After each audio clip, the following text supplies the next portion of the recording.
శ్రీ గురుభ్యో నమః. గురుచరిత్ర అధ్యాయం 19. మేడి చెట్టు యొక్క మహత్యం. నామధారకుడు అడిగిన మీదట సిద్ధపురుషుడు మేడి చెట్టు యొక్క మహత్యాన్ని వివరిస్తున్నాడు. పూర్వం నరసింహస్వామి హిరణ్యకశిపుణ్ణి తన గోళ్లతోటి చీల్చిపారేసి చంపాడు కదా. ఈ విషయం అందరికీ తెలుసు కదా. ఆ కారణంగా నరసింహస్వామి వారి గోళ్ళు విషపూరితాలై ఆయనకి ఎంతో బాధ కలిగిస్తాయి. అప్పుడు మహాలక్ష్మీదేవి మేడి పండ్ల రసాన్ని తీసుకొచ్చి స్వామివారి గోళ్లకు పోసి ఆయన బాధల్ని వారింపజేస్తుంది.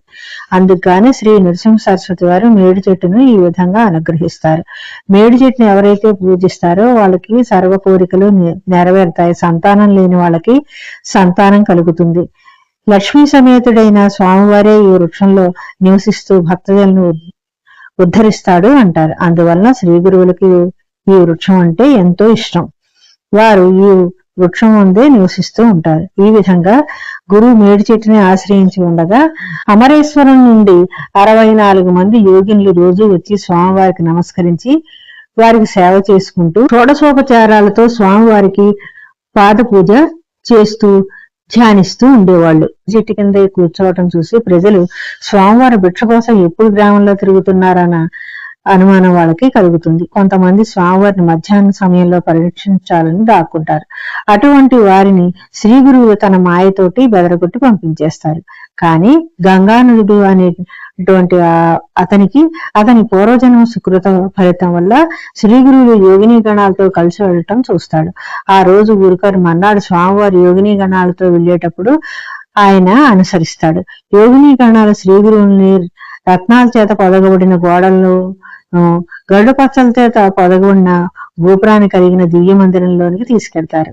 అక్కడ స్వామివారిని కూర్చోబెట్టి పాద పూజ చేస్తారు. తర్వాత రకరకాల పిండి వంటలతో పంచభక్ష పరమాన్నాలతో స్వామివారికి ఆతిథ్యం ఇస్తారు.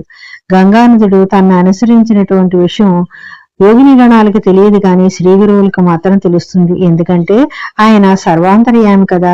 ఓ మూల దాగి ఉన్న గంగానదుడిని పిలిచి ఎందుకు ఇలా వచ్చావని ప్రశ్నిస్తాడు.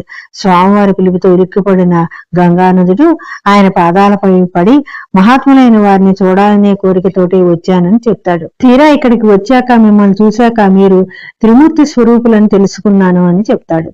స్వామివారు గంగానదుడికి సర్వ సౌఖ్యాలని సంపదల్ని ప్రసాదిస్తారు.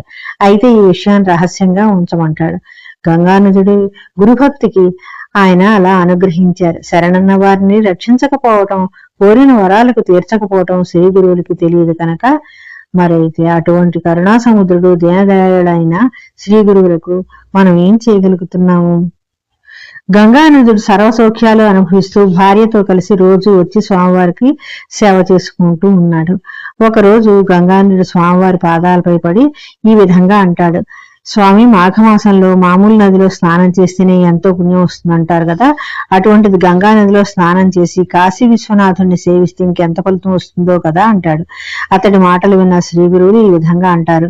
నాయన, ఈ క్షేత్రంలో శివ, భద్ర, కుంభ, భోగవతి, సరస్వతి అనే 5 నదులున్నాయి. ఈ నదులు కృష్ణా నదిలో కలుస్తున్నాయి. అందువల్ల ఇక్కడ స్నానం చేసిన వారికి ప్రయాగలో స్నానం చేసిన ఫలితం లభిస్తుంది. అయినా సరే నువ్వు కాశీ వెళ్ళాలనుకుంటున్నావు కాబట్టి అలాగే చేద్దాం, నీ కోరిక తీర్చుతానని చెప్పి స్వామివారు పాదుకలు ధరించి గంగానదిని తీసుకొని కాశీకి బయలుదేరతాడు. కాశీ ప్రయాగ సేవింపచేసి మళ్లీ సంకల్ప మాత్రం చేత మధ్యాహ్నానికల్లా బయలుదేరిన చోటికే తిరిగి వస్తారు. స్వామివారి లీలలు ఈ విధంగా ఉండటంతో ప్రపంచం అంతా వ్యాప్తమవసాగాయి. ప్రజలు శ్రీ గురువులను దర్శించడానికి తండోపతండాలుగా చెట్టు వద్దకి రాసాగారు. వీళ్ళ బేడద పడలేక శ్రీ గురువులు మరెక్కడికైనా వెళ్లాలని నిర్ణయించుకున్నారు.